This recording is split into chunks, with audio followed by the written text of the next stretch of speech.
Money can't buy happiness. We've all heard that expression, but let's be honest, most of us can think of at least one occasion where money probably would have helped.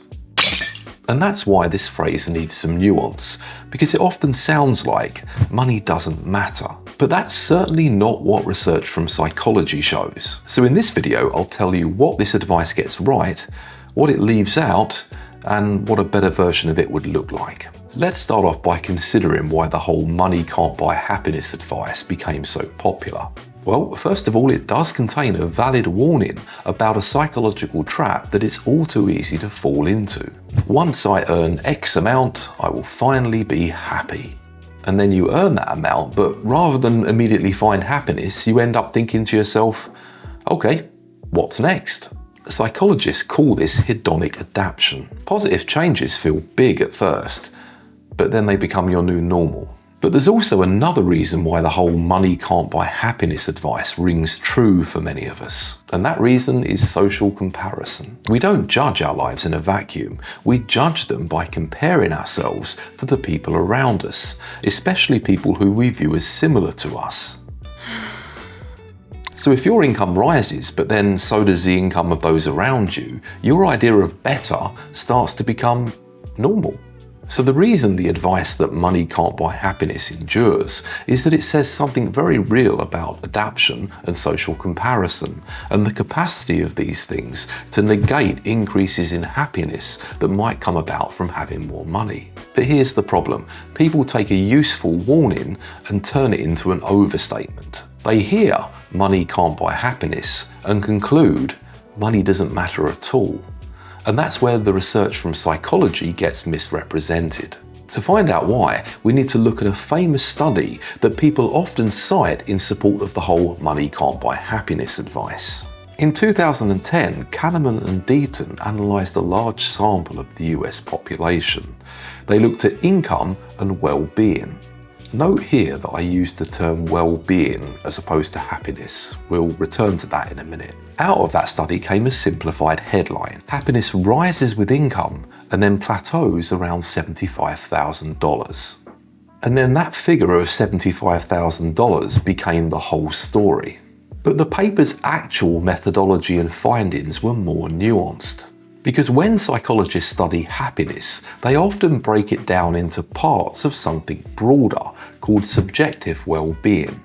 Subjective well-being basically means how good life feels to you and how well you think your life is going. Within subjective well-being, researchers often separate two related outcomes. One is your emotional experience, your day-to-day feelings such as enjoyment or sadness. The other is your evaluation of your life overall, basically how you rate your life on the whole. With that in mind, here's what the Kaheneman and Deaton study actually found. Higher income was strongly related to higher life evaluation. People with more income tended to rate their lives as better overall. But for day-to-day emotional well-being, the relationship was smaller. And in their study, it seemed to level off around the now famous $75,000 income figure. Researchers continued to study the relationship between income and well-being using different methods. And not all of this work generated findings that corresponded to the Kaheneman and Deaton study. In 2021, Killingsworth used experience sampling to examine the relationship between income and well-being. Experience sampling means that people were repeatedly contacted during the course of their daily lives and asked how they were feeling in the moment. This is obviously very different than asking people for a single retrospective estimate of how they were feeling during a particular period. This study found that well-being tended to keep rising with income even above $75,000. To reconcile the findings of the two influential studies we've just covered, in 2023, their respective authors collaborated in a study intended to try and resolve the conflict. And they found something that made the two sets of seemingly conflicting findings from the original studies make sense. There isn't one single income to feelings relationship for everyone. Instead, the relationship depends on people's starting points, their initial level of reported emotional well-being. Basically, for people who started with the lowest levels of emotional well-being, increases in income improved feelings up to a point. and then the improvement tended to level off. For people who started in the middle of the pack, emotional well-being tended to keep increasing as income rose. And among happier people, emotional well-being also tended to keep rising with increasing income, with the increase becoming even more pronounced for the happiest group of people. So the take-home message isn't money buys happiness or money doesn't matter.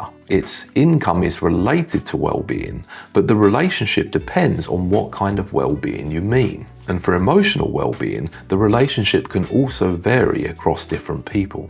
So let's try and unpack this a bit more. What does money actually change that could affect well-being? Well, a lot of the time, money can reduce stresses and frictions. It buys options, it creates slack, but it doesn't automatically generate meaning, nor does it turn off the processes of hedonic adaptation or social comparison.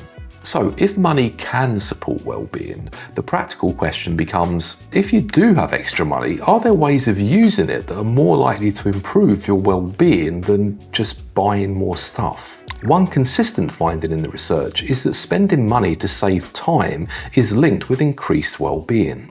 So removing a recurrent chore can create breathing space for rest, relationships, or other things you care about.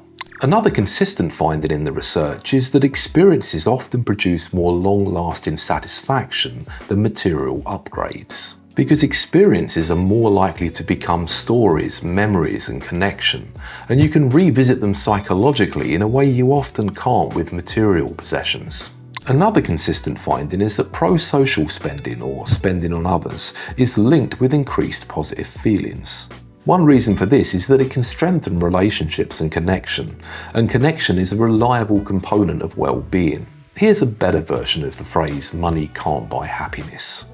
Money can't guarantee happiness, but it can reduce misery and buy real forms of relief. If you can think of any other advice you'd like me to examine through a psychological lens, put it into the comments section. Be good to yourselves and each other, and I'll see you in the next video.